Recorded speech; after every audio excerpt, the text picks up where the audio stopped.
So now this is the step-by-step breakdown for our practice exam 2. Let's jump right into it. Our question 1, we're given a cubic function and we're asked to find the zeros of this polynomial. Lucky for us, we can pull out a greatest common factor here.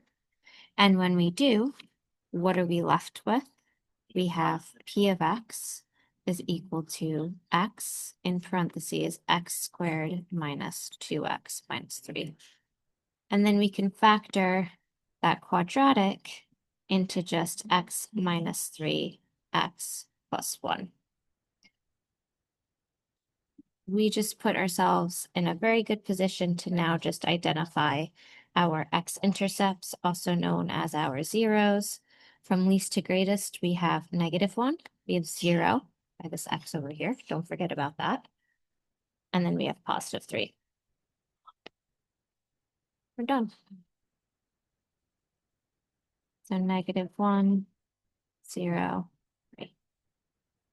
Part B is to answer what is the end behavior of our polynomial. And because our leading coefficient is 1, 1 is greater than 0. So it's no reflection is going to take place across our x-axis. And the highest degree is 3. So we have an odd degree polynomial. So we want to look at our good old famous cubic function, which our end behaviors for cubic functions are the following. As x shoots to -infinity, our y also shoots to -infinity. And then as our x shoots to +infinity, our y shoots to +infinity. That's it. Part C, we want to make a rough sketch of this graph. So let's choose maybe some good points. First, let's put a proper scale to our graph. We'll go up by a scale of 1 in all directions.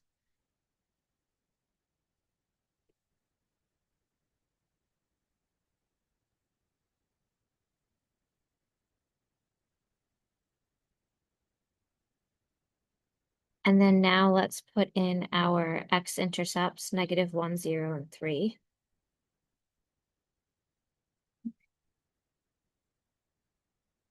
Let's also put in our y-intercept, which is just when x is equal to 0. We get y equals 0. So we already plotted that. And then, should we plug in any more points? Let's plug in, if we plugged in -2, what would happen? This would give us -8 minus 2 times 4, which is 8, minus 16, and then plus 6 gives us a -10. So 5, -6, -7, 8, 9, -10.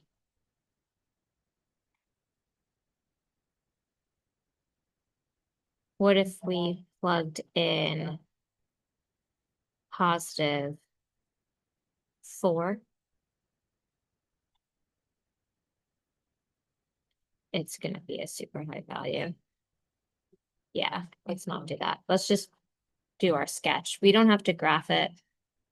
We just have to put in a rough sketch. And then we want to label the intercepts. So based off of our end behavior, it's going to look something like this.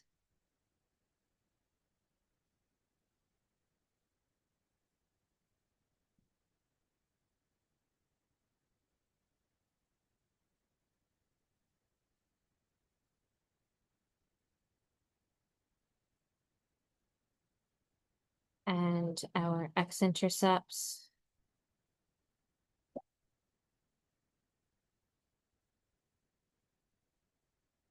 -1, 0. This is our x and y-intercept. 0, 0. And then another x-intercept at 3, 0. Don't forget to write our function. X cubed minus 2x squared minus 3x. And we're done. That's it.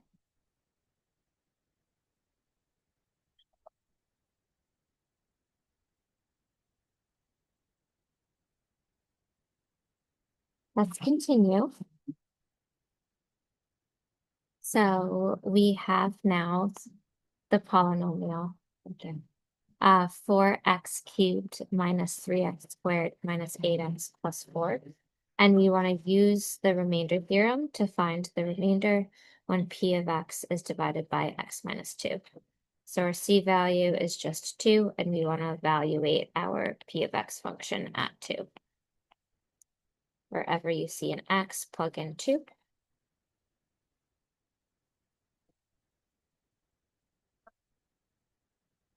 And then let's solve. 2 to the third is 8.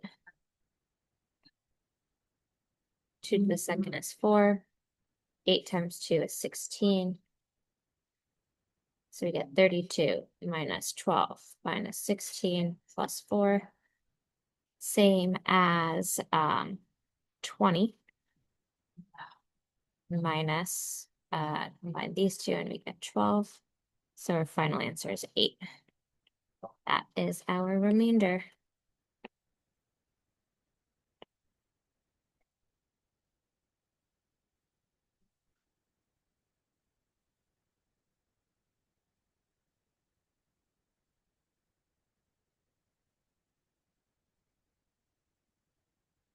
Let's keep going.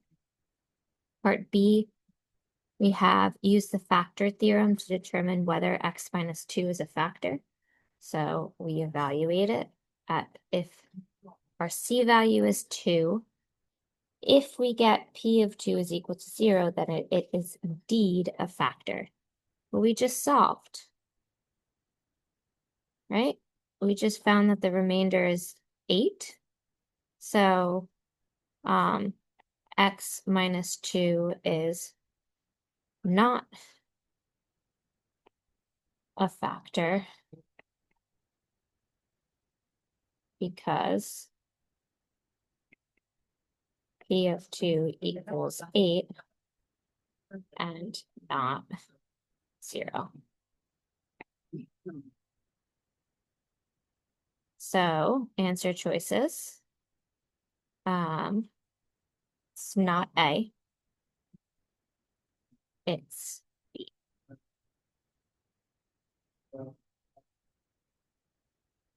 Let's keep going. Question 3. We're asked to find the quotient and remainder when we divide this by x plus 3. So it's up to you guys. They don't specify. You can utilize long division here, or you can utilize synthetic division. I personally like synthetic. I think it's more efficient.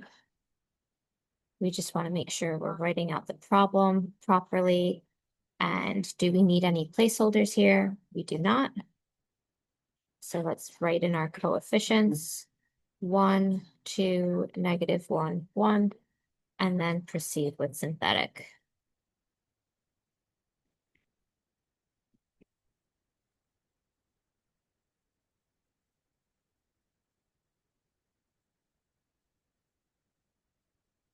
Okay. So that tells us that our remainder is 5. And then we are left with x squared minus x plus 2 as our quotient.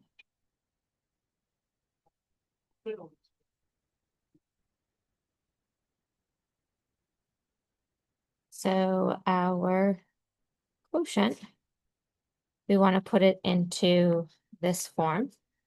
We need to make sure that our divisor is under our remainder. So we get x squared minus x plus 2, and then -5 divided by our x plus 3. And there we have it. Okay. Question 4. Now we're dealing with some exponential functions. And we're asked to find the range of this. And so you know that our basic e to the x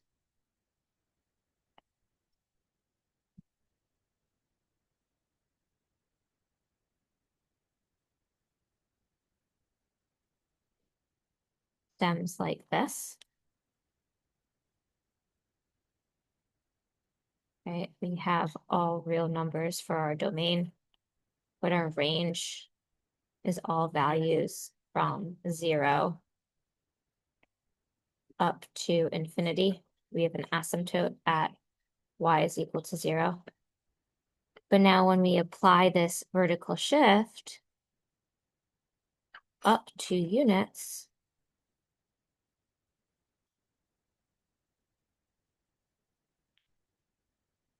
now our asymptote is at y is equal to 2.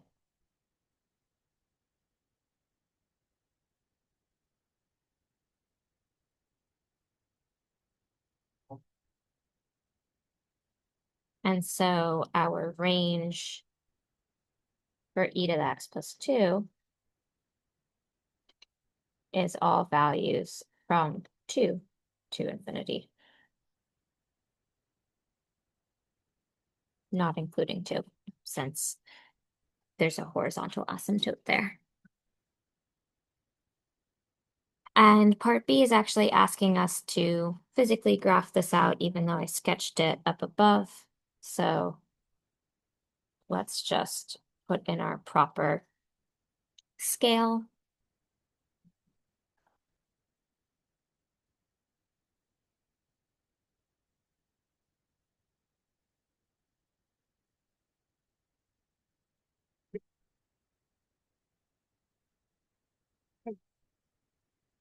And again, we're plotting e to the x plus 2. So let's put in some table of values. Let's put in let's do x to the -1, or x as -1, 0, 1, 2. And so we end up getting e to the -1, which is 1 over e plus 2. So 2 plus 1 over e. And then e to the 0 is 1 plus 2 is 3. I'm just going to put in our horizontal asymptote at 2. And then e plus 2 when x is 1, which is about 4.78. And then e to the 2 plus 2. So let's see, 1 comma 4.78. And then that should be enough.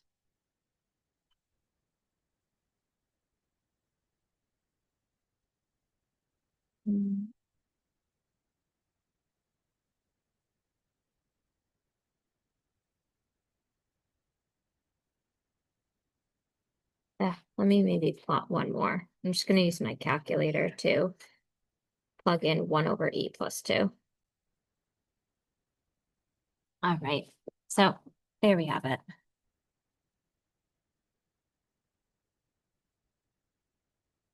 Right, question, well, we're still on question 4, but now it's just part C. And we're asked to find the inverse and then state the domain and range of our inverse in interval notation. So I believe it's 2 to the or e to the x plus 2.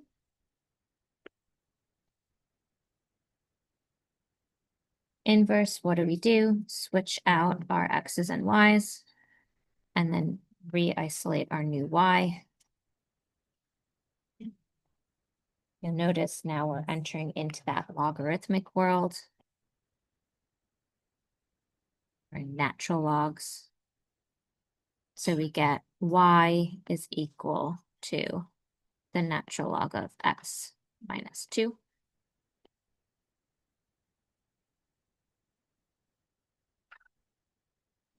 And so what is our domain and what's our range? Well, remember the relationship between functions and their inverses. The domain of the original function is the range of the inverse. So what is our domain of our original function? We have all real numbers. There are no restrictions here. So our range of our inverse is all real numbers.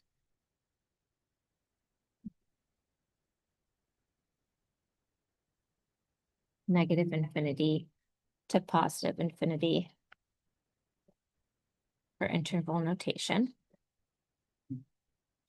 And then our domain of our inverse function is the same as our range of our original function. And what's our range for our original function? All values from 2 up into infinity, but not including 2, because 2, we have a horizontal asymptote.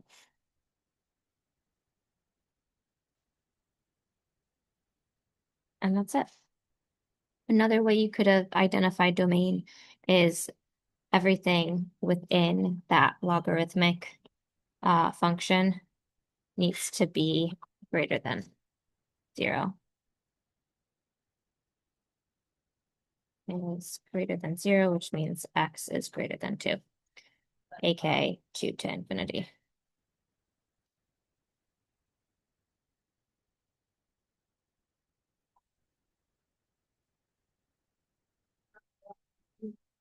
So range, all real numbers, domain, and we should put our inverse in proper inverse function notation. ln of x minus 2.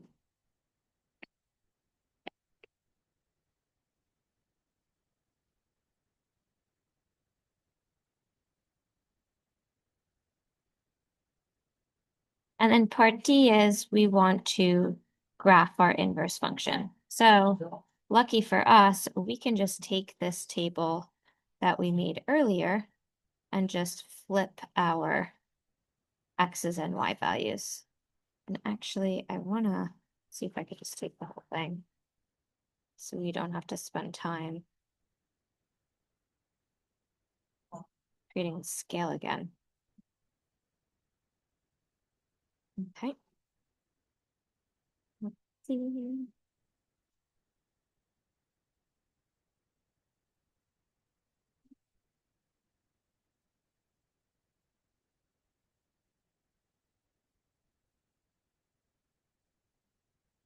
Pretty good.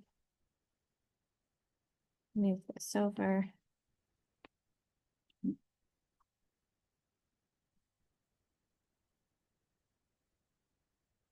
These are y's and these are x.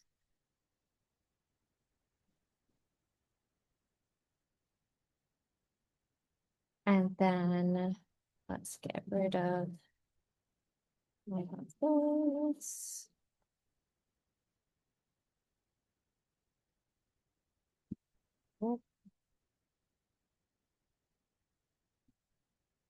And let's plot our new points. So we have 2.37, comma, -1. We have 3, comma, 0. We have 1, 4.78. And those are all of the ones that are gonna fit. And then we have our vertical asymptote now at x is equal to 2.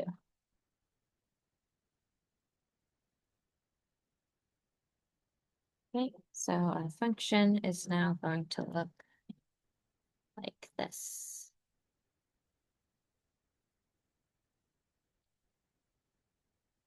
And we have our f inverse of x is equal to ln of x minus 2. What do we notice? Inverse reflects across our origin. So reflect across our y-axis and then across our x-axis. Okay. Last but not least, we labeled our vertical asymptote, but let's label our x-intercept, which is at 3, 0. And we're done.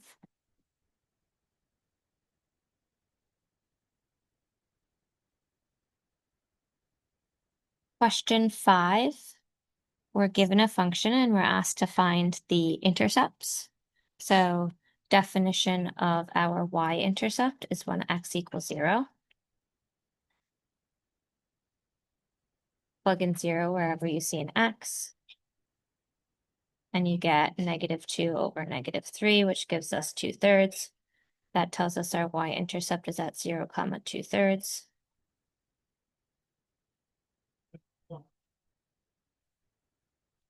And then our x-intercept is when y equals 0. So we have 0 is equal to x minus 2 over x minus 3. Look at the numerator. That tells us when x is equal to 2, we have y at 0. So in coordinate form, our x-intercept is 2, 0.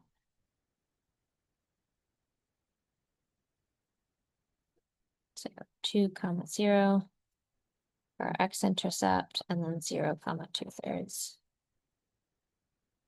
for our y-intercept. Part B, we're asked to find our vertical and horizontal asymptotes. So vertical asymptote, quite straightforward.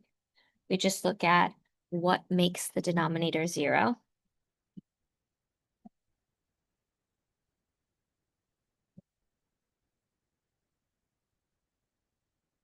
And that's when x minus 3 is equal to 0, so x is equal to 3. It's our vertical asymptote. Horizontal asymptote is at y is equal to 1. And you can figure this out by looking at your end behaviors.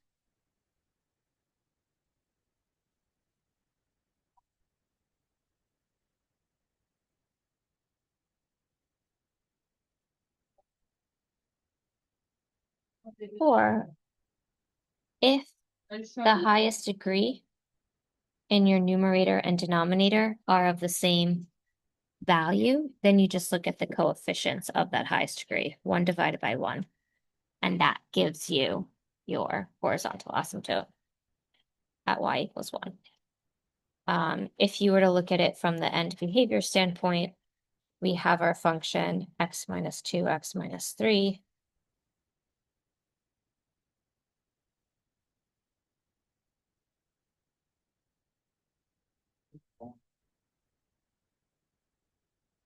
And you want to observe, okay, as x approaches -infinity, what's happening?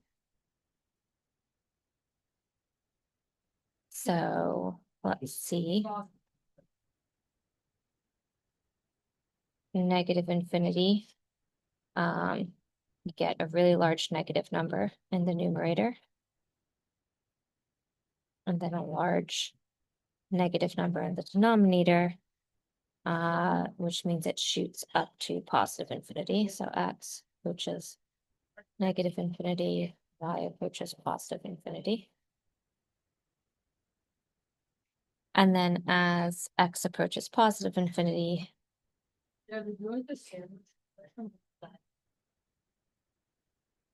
we have our y also approaches positive infinity. Okay.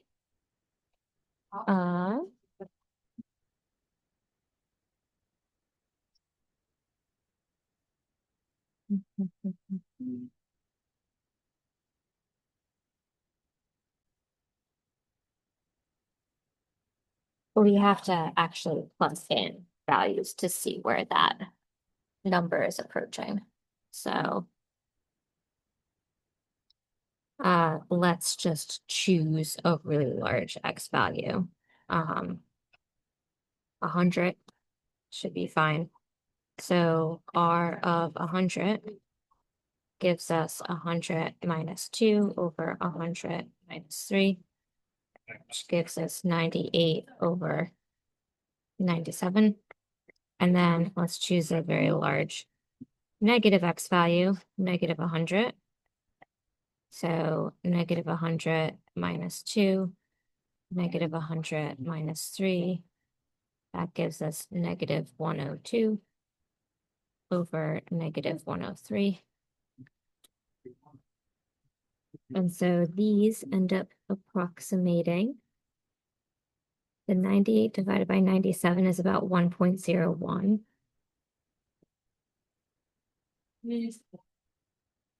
And then the negative 102 divided by negative 103 is about 0.99. So 0.99 and 1.01, which means what's the number? What's the whole number between these two? 1. Hence our horizontal asymptote at y equals 1. You'll never hit y equals 1, but it will get very, very close from the left as well as from the right-hand side of it. All right, and so now let's write this down. Our vertical asymptote is x equals 3. Our horizontal asymptote is y is equal to 1.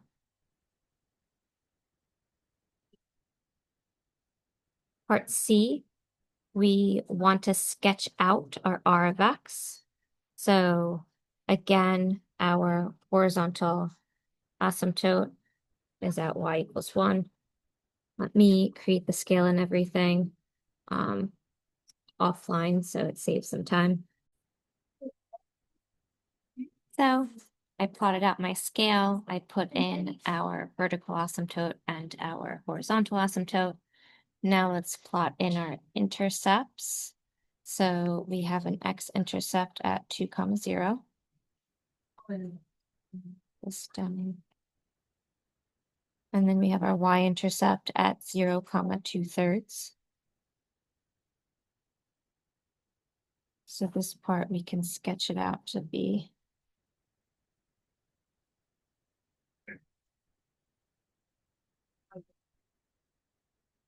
and the other one, we can sketch it out to be. And how do we know this? Well, our parent function is our 1 over x.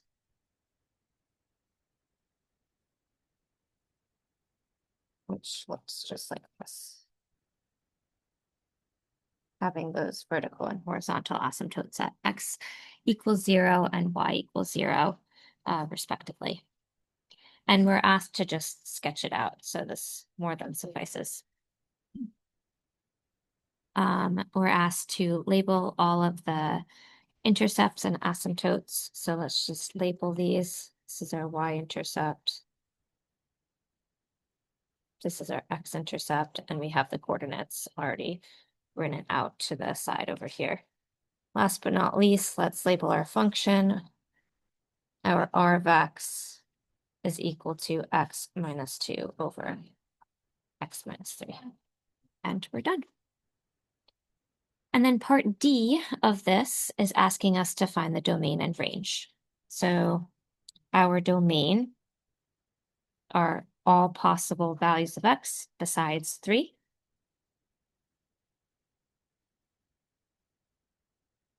which means negative infinity to 3, union 3 to positive infinity. And then our range are all possible values of y except 1. So negative infinity to 1, union 1 to positive infinity. And there we have it. Domain, range in interval notation. Let's move on to question 6, which we're asked to use the definition of a logarithmic function to solve our equation log base. I'm guessing this is an x. And if it's not, then maybe it's a y. Let me double check. It's definitely a variable. Yeah, it's definitely x. So, and we just want to, yeah, solve. It even says it here, solve for x. So how do we do this? Let's convert this into exponential notation. X to the 1/2 gives us 6. X to the 1/2 power gives us 6. X to the 1/2 is the same as just the square root of x. And if we want to solve for x, why don't we just go ahead and square both sides so that we get our value of x to just be 36. And we're done.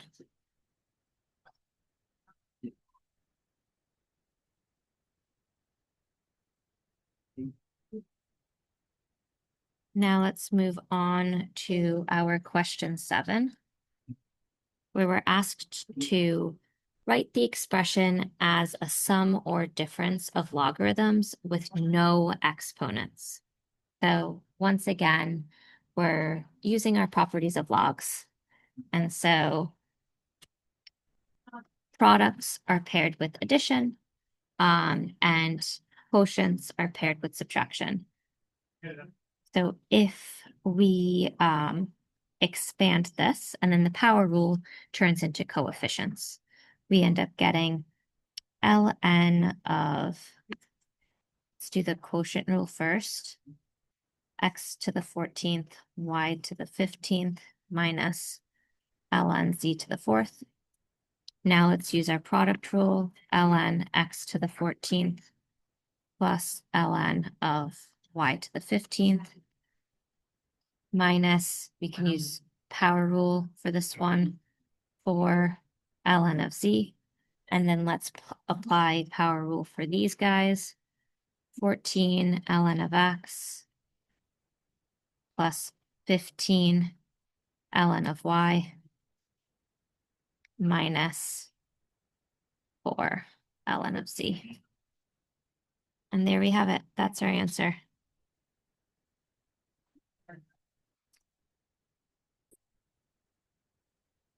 It's a little quieter in here, so I'll just finish up this last bit in this room. Let's now move on to our, is that it? I feel like there's one more question. Let me check. All right, yeah, lols, that's kind of funny. Yeah, this was the last question for our exam 2. So let me know if you have any questions. I hope this was helpful, and happy studying for your exam.